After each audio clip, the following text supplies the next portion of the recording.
வீட்டு பிரச்சனைகள் இருப்பதும், பாலியல் வன்முறைகள், கொலை, கொள்ளை, ஆணவ கொலைகள்னு பெருகிட்டு இருக்கக்கூடிய ஒரு சூழல்,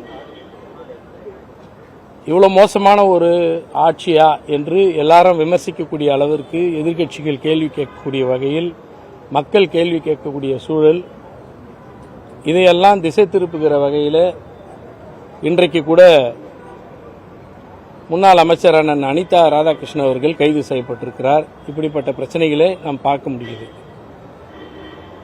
அனிதா ராதாகிருஷ்ணன் அவர்கள் முதலமைச்சரை பற்றி ஏதோ அவதூறாகவோ அல்லது உரிமையில் பேசியதாகவோ என்று சொல்லப்படுகிறது. அதற்காக ஒரு வழக்கு தொடுக்கப்படுவதும், அதற்கு ஒரு ஆன்டிசிபேட்டரி பெயில் கோர்ட்டில் போய் பார்க்குறாங்க. கேட்டால் கோர்ட் சொல்லும், சில நேரங்களில் நீங்கள் நீதிமன்றத்துக்கு வருவதற்கு முன்பாக இன்வெஸ்டிகேஷன் ஏஜென்ட்டை ஃபேஸ் பண்ணுங்கன்னு சொல்லும்.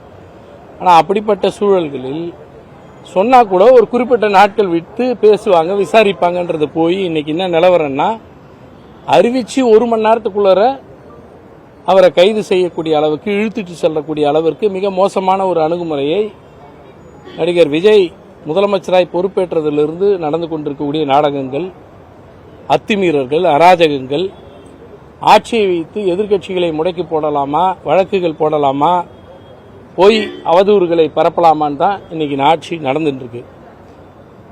அதே அவங்க ஊர்ல, அதே ஸ்ரீவைகுண்டத்தை சேர்ந்த இடத்துல ஒரு தாவேக்காவை சேர்ந்த பெண்மணி பேட்டி கொடுத்தது. எல்லாம் உங்க ஊடகங்கள்ல வந்ததுதான். இவ்வளவு மோசமான ஒரு புகார் சொல்லியிருக்காங்க. ஸ்ரீவைகுண்ட எம்எல்ஏ சரவணன் அவர் மேல புகார் கொடுத்தாங்க. அதே மாவட்டம் தான். அங்க இப்பேற்பட்ட புகார், இவ்வளவு பெரிய புகார் இருக்கிற ஒருத்தவங்க மேல ஆக்ஷன் எடுக்க, எஃப்ஐஆர் போட எந்த நடவடிக்கை எடுக்கல. ஆனா ஒரு சாதாரணமான ஒரு விஷயத்திற்கு உடனடியாக கைது என்று சொல்லி பாய்கிறார்கள். இப்ப சமீபத்தில் பாத்தீங்கன்னா டாஸ்மாக் சம்பந்தமான ஒரு கூட்டம் மண்டே நடந்திருக்கு. அந்த கூட்டத்தில் கூட பாத்தீங்கன்னா விவாதிக்கிற பொழுது பல விஷயங்கள், அது பார் இப்படி நடத்தணும், அப்படி நடத்தணும், கேன்சல் பண்ணணும், நாங்க கட்டணம் உயர்த்த போறோம், அப்படி இப்படின்னு தனியார் மயமாக்க போறோம்னு பல பிரச்சனைகள் பேசப்படுகிற நேரத்தில் என்ன பண்றாங்கன்னா, செந்தில் பாலாஜி அவர்கள் மீது ஏதாவது புகார்கள் இருக்கா, அந்த புகார்கள் வைத்து செந்தில் பாலாஜி அவரையும் கைது செய்யணும்னு சொல்றாங்க.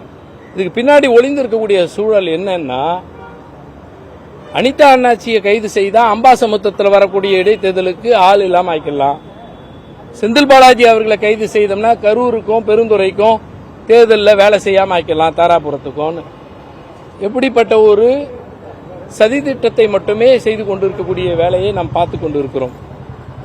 நாட்டு மக்கள் கேட்கக்கூடிய கேள்விகளுக்கு பதில் சொல்ல தயாரா இல்ல. இப்ப இன்னொரு பெரிய கான்ஸ்பிரசி மாதிரி நடந்துட்டு இருக்கு. மணல் கொள்ளைக்கு திட்டமிடுதல் என்று ஒரு பெரிய திட்டத்தை போட்டிருக்காங்க. மணல் கொள்ளைய யாரை வச்சு நடத்தலாம் அப்படின்றதுக்காக.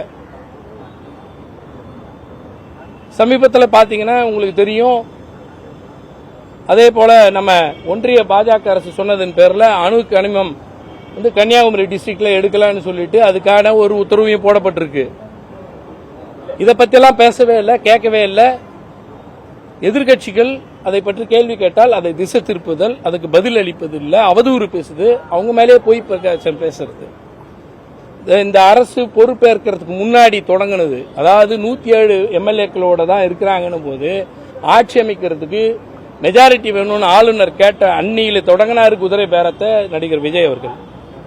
லீமா ரோஸ் என்ன சொன்னாங்க, அதிமுகவோட பேச்சுவார்த்தை நடக்குது அப்படின்னு சொன்னாங்க.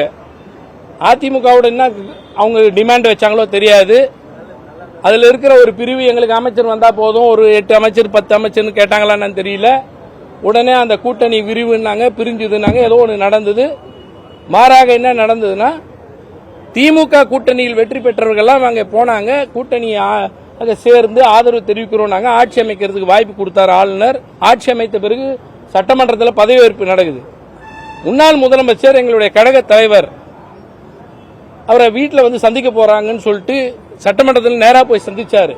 பிற கட்சி தலைவர்கள்லாம் சந்திக்க போறான்னு ஒன்னு முன்னாள் முதலமைச்சர் முறையில் பார்த்தாரு, கட்சியோட தலைவர் பார்த்திருக்காங்க, பிற கட்சிகளோட தலைவரையும் பார்த்திருக்காங்க. ஆனா அதிமுகவோட கட்சி தலைவர் என்ற முறையிலேயே பொதுச் செயலாளர் இருக்காரு எடப்பாடி பழனிசாமி சந்திக்கல. ஏன் முன்னாள் முதலமைச்சரா இருந்தாலும் சந்திக்கல. அவரை மாறா யாரை போய் சந்திக்கிறாங்கன்னா அதிமுகவிலே ஒரு பிரிவு இருக்கிற அந்த ஒரு பிரிவு வரைக்கும் போய் சந்திக்கிறாரு ஒரு முதலமைச்சராக பொறுப்பேற்று இருக்கிறவர். எவ்வளவு பெரிய அட்டூழியம் அந்நியாயம்னு பாருங்க. இது குதிரை பேரத்தை முதலில் தொடங்கி வைத்திருக்கக்கூடியவர் யார் என்றால் நடிகர் விஜய், இன்றைய முதலமைச்சர் விஜய் அவர்கள் தான்.